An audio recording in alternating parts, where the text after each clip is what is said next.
تو قرآن نے تو آسمان سے وحی میں نازل کر دیا. اب ہمارے پاس ایک معیار ہے کہ بھئی جو اپنے محرم رشتوں کی طرف جائے گا پرلے درجے کا بغیرت. قرآن نے ہومو سیکشولیٹی کے بارے میں بتا دیا کہ لوط علیہ السلام کی قوم نے یہ کام کیا تھا, میں نے اس قوم کو آسمان پہ لے جا کے الٹا دے کے پٹخ کے ہلاک کر دیا. انی لعملکم من القالین, لوط علیہ السلام نے کہا مجھے تمہارے اس عمل سے نفرت ہے. وتذرون ما خلق لکم ربکم من ازواجکم, مردوں کے پاس جاتے ہو جس عورت کو اللہ نے تمہارے لیے پیدا کیا, تمہاری تسکین کے لیے پیدا کیا, وہ تمہارے لیے گاڈ کا گفٹ ہے, وہ اس سے نکاح کیوں نہیں کرتے؟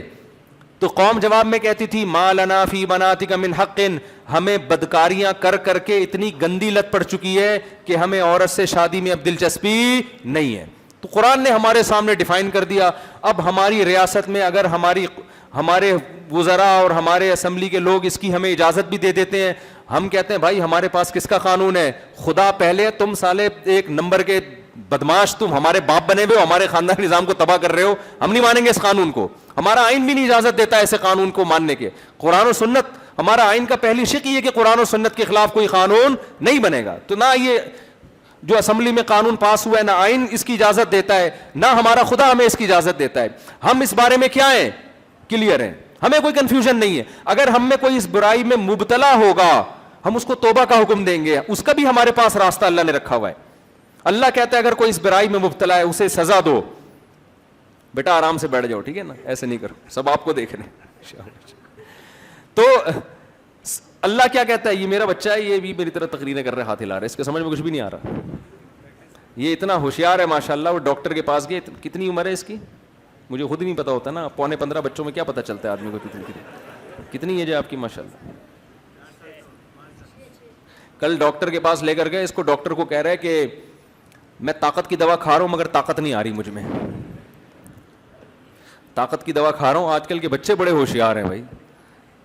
تو وہ بچوں کو شوق ہوتا ہے مار دھاڑ کا, کہ میں کبھی کسی بچے سے پیٹوں نہیں, ہمیشہ پیٹوں. تو ان کا خیال تھا ڈاکٹر نے طاقت کا سیرپ دیا تو اب میں ایک دم جو ہے نا ایسا پاورفل ہو جاؤں گا.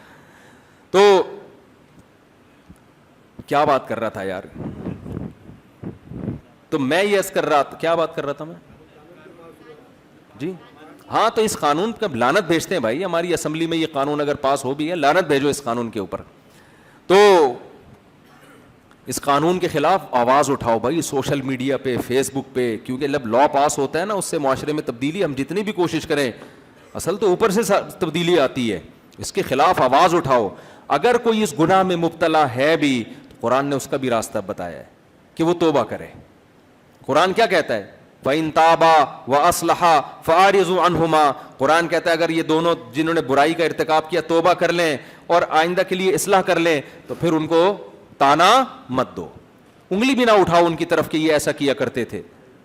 اور پھر قرآن نے ترغیب دی, أَلَمْ يَعْلَمُوا أَنَّ اللَّهَ هُوَ يَقْبَلُ التَّوْبَةَ عَنْ عِبَادِهِ. کیا تمہیں پتہ نہیں اللہ اپنے بندوں کی توبہ قبول, کیسے پیارے الفاظ ہیں یار.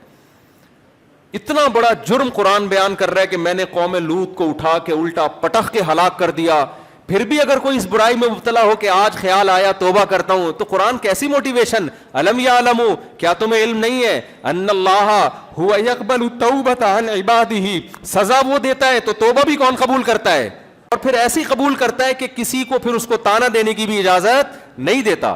فاعرضوا عنہما, اعراض کرو ان سے, اگنور کرو, پھر تانے نہ دو کہ تو ماضی میں یہ کیا کرتا تھا. تو ہمارے پاس خدائی تعلیمات 2 اور 2 4 کی طرح الحمدللہ موجود ہے. یہ اسلام کا ہم پر احسان ہے. کوئی برا ہے تو اس کا بھی طریقہ بتا دیا, جو برائی سے بچا ہوا ہے اس کو بھی بتا دیا کہ بچنا ہے, یہ کرنے کا کام نہیں ہے. تو گورے نے کیا کیا میرے بھائی, سیکولر ریاستوں نے کیا کیا, جب اللہ کو انہوں نے اپنی ڈکشنری سے نکالا تو ہر گند ان کے معاشرے میں آیا. 2 4 اخلاقی خوبیاں رہ گئی ان کے اندر کہ بھئی لین دین میں ذرا گڑبڑ نہیں کرتے, وہ بھی ساری قوموں میں نہیں ہے لیکن بہت سی قوموں میں ہیں بھی. جھوٹ نہیں بولتے, سچ, یہ اچھی باتیں ہیں, جو اچھی بات ہے اس کو ماننا چاہیے. لیکن بہت ساری بڑی بڑی اخلاقی برائیاں, تو انہوں نے کیا کہا کہ تہذیب کی ڈیفینیشن صرف اتنی سی رہ گئی, پورا نیوٹن کا قانون اڑا دیا.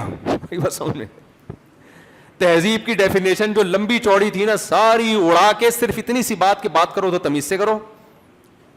جیسے ہم وظیفہ پڑھتے ہیں اول آخر 11 11 دفعہ درود شریف, تو انہوں نے کہا شروع میں بھی تھینک یو, آخر میں بھی کیا تھینک یو, بات کرو مسکرا کے کرو, ٹائم کی پابندی کرو اور پیسوں کے لین دین میں گڑبڑ, کیونکہ اس سے تو سوسائٹی بالکل ہی تباہ ہو رہی تھی نا.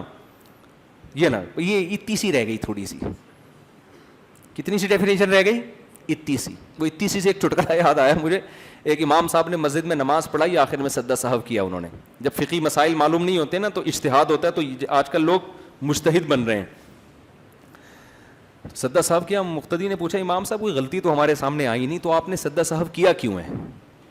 کہنا چھوڑو یار میں جانتا ہوں اللہ جانتا ہے. بھائی امام صاحب بتا تو دینا کوئی غلطی, کوئی سجدہ سہو. تو انہوں نے کہا اصل میں تھوڑی سی ہوا نکل گئی تھی میری.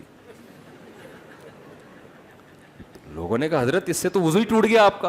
وہ کہہ رہے ہیں بھائی بہت تھوڑی سی نکلی تھی, بہت تھوڑی سی. لوگ کہہ رہے ہیں حضرت جتنی بھی تھوڑی ہو اس سے سجدہ سہو نہیں ہوتا, وضو ٹوٹتا ہے. کہتے ہیں بھائی تمہیں میں کیسے سمجھاؤں, بہت زیادہ تھوڑی سی تھی وہ. اتنی تھوڑی سی سے سجدہ نماز ٹوٹ جائے, وضو ٹوٹ جائے, ایسا تھوڑی ہوتا ہے, بہت ہی معمولی سی تھی. تو انگریز نے جو تہذیب کی تعریف کی ہے نا, اب اتنی مختصر تعریف ہے تہذیب کی کہ امام صاحب کا جب وضو ٹوٹا تھا نا تو جتنی ہوا نکلی تھی اس سے بھی مختصر تعریف گورے نے کیا کی ہے, تہذیب کی. بس جھوٹ مت بولو, بس یہ کیا ہے. ہمارے یہاں تو تہذیب کی ڈیفینیشن بڑی لمبی چوڑی ہے. مہذب آدمی اپنے باپ سے بد کلامی نہیں کرتا, وہ باپ کے سامنے اف نہیں کرتا, وہ بڑھاپے میں بوڑھے باپ کی کڑوی کسیلی. یہ ساری تہذیب کی لمبی چوڑی ڈیفینیشن ہے, پوری ایک کتاب لکھی جا سکتی ہے کہ وہ بوڑھے باپ کو اولڈ ہاؤس میں جمع نہیں کراتا, وہ بوڑھے باپ کے پاؤں دباتا ہے, وہ ماں کی پاؤں میں جنت محسوس کرتا ہے, وہ بوڑھی ماں کے سامنے کبھی اونچی جگہ پہ نہیں بیٹھتا, وہ بوڑھی ماں کا کبھی دل نہیں دکھاتا.